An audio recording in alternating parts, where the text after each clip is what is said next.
और उत्तराखंड में 4 जून को होने वाली मतगणना की तैयारियों को अंतिम रूप दिया जा रहा है, जहां राज्य के मुख्य निर्वाचन अधिकारी के नेतृत्व में सभी व्यवस्थाओं को व्यवस्थित किया जा रहा है। मतगणना सुबह 8 बजे से शुरू हो जाएगी। पहले डाक मतपत्र की गणना होगी, इसके बाद करीब 8:30 बजे ईवीएम मशीन की मतगणना होगी। वहीं उत्तराखंड के मुख्य निर्वाचन अधिकारी डॉक्टर BVRC पुरुषोत्तम ने बताया कि मतगणना से जुड़े तमाम पहलुओं पर अनादि टीवी से खास बातचीत की। इस दौरान उन्होंने क्या कुछ कहा, सुनिए।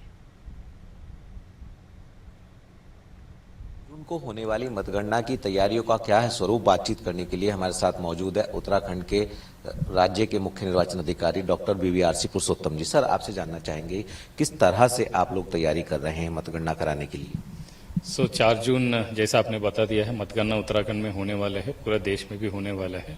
इसके लिए हम 2 तरीके की तैयारी कर रहे हैं। एक तो सुरक्षा व्यवस्था की, पहले वो सुरक्षा का बताता हूँ। यहाँ पर हमने 3 टायर सिक्योरिटी का हमने प्रबंधन किया है। पहला टायर में स्टेट पुलिस लोगों को चेक करेगी, फिर उसके बाद अंदर जब जाएंगे फिर वहाँ पर हमारा PAC फोर्स रहेगी, वो चेक करेगी। तीसरी टायर में हमने सेंट्रल पैरामिलिट्री फोर्स लगाया है, फिर वो लोग चेक करके तभी कोई काउंटिंग एजेंट जो ऑथराइज्ड है वो अंदर जा पाएंगे। और विजय जुलूस के लिए हमने सारी SSPs को हमने निर्देश दिए हैं कि वो लोग पहले ही कैंडिडेट्स के साथ बैठक कर ले और किसी भी टाइप का ट्रैफिक के लिए व्यवधान ना हो, उस टाइप का व्यवस्था करें। और जहाँ तक मेन मतगणना की जो बात होती है, हमने पूरा स्टेट में 91 काउंटिंग हॉल्स में हमने तैयारी किया है। लगभग 334 टेबल्स लगाए गए हैं इसमें, और लगभग 884 असिस्टेंट रिटर्निंग ऑफिसर का हमने व्यवस्था किया है। ये सारी व्यवस्था इसलिए किया है कि काउंटिंग मतगणना जल्दी हो, त्वरित हो एवं एफिशिएंटली हो और सही रिजल्ट बहुत पहले आ जाए, इसलिए हमने इतने सारी AROs का व्यवस्था किया है। सर, आप कह रहे हैं कि जो सुरक्षा के इंतजाम हैं वो चाक चौबंद है, इसी दौरान आप ये मतगणना कराएंगे। कर्मचारियों की अगर हम बात करें तो बड़ी तादाद में कर्मचारियों को आपने तैनात किया है, इसमें सुरक्षा बल भी हैं और जो अन्य विभागों के कर्मचारी हैं, तो तकरीबन कितने इसमें कर्मचारी और अधिकारियों को तैनात किया गया?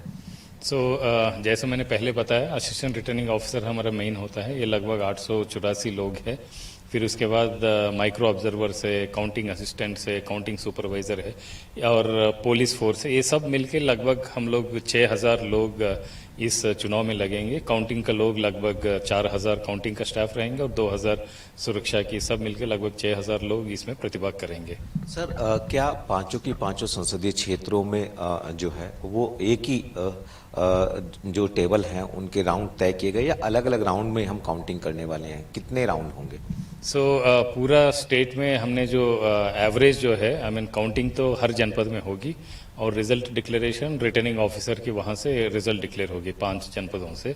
और जहाँ तक काउंटिंग की जो टेबल्स की व्यवस्था है, वो हमने हरिद्वार में हमको थोड़ा रूम्स छोटी मिली है जहाँ मतगणना करने के लिए। वहाँ पर हमारा थोड़ा राउंड्स ज़्यादा होगी, 22 राउंड तक काउंटिंग होगी वहाँ पर। और उत्तरकाशी में हमारा वहाँ पर कुछ जनपदों में पर्याप्त जगह मिले है, वहाँ पर 10 राउंड 11 राउंड में हम काउंटिंग कंप्लीट कर लेंगे। बट औसतन स्टेट की औसत है लगभग 14 राउंड है। सर, आप बता रहे हैं जनपद बार काउंटिंग होगी, तो क्या संसदीय क्षेत्रों के लिहाज से जो जनपदों में हो रही है वो विधानसभा के लिहाज से आपने व्यवस्था की है? कैसे वो व्यवस्था की है? काउंटिंग विधानसभा वार होगी हर जनपद में, लेकिन जो RO है, जो रिटर्निंग ऑफिसर है, क्योंकि पार्लियामेंट की इलेक्शन है, वो रिजल्ट डिक्लेयर करेगा। हर जिले से उनके पास सूचना आएगी, फिर यहाँ पर सूचना से वो कौन निर्वाचित हुआ है और राउंड वाइज भी यहाँ पर रिटर्निंग ऑफिसर की जिले से डिक्लेयर होगा। और मैं एक और चीज़ बताना चाहूँगा कि एक माननीय चुनाव आयोग ने एक ऐप बनाया है, वोटर हेल्पलाइन ऐप। उसमें इलेक्शन रिजल्ट करके एक कॉलम है, वहाँ पर सब लोग जाए। वहाँ पर डायनेमिक डेटा उनको मिलती रहेगी। जो डेटा मैं देख पाऊँगा कंप्यूटर स्क्रीन पर, वो जनता के सामने भी वही डेटा रहेगी। ये इस ऐप को सब लोग डाउनलोड करें और वहाँ पर रिजल्ट को देखें।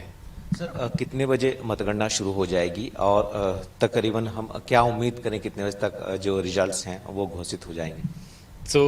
हर जगह पर 8 बजे रिजल्ट की मतगणना शुरू होगी, वो है पोस्टल बैलेट की।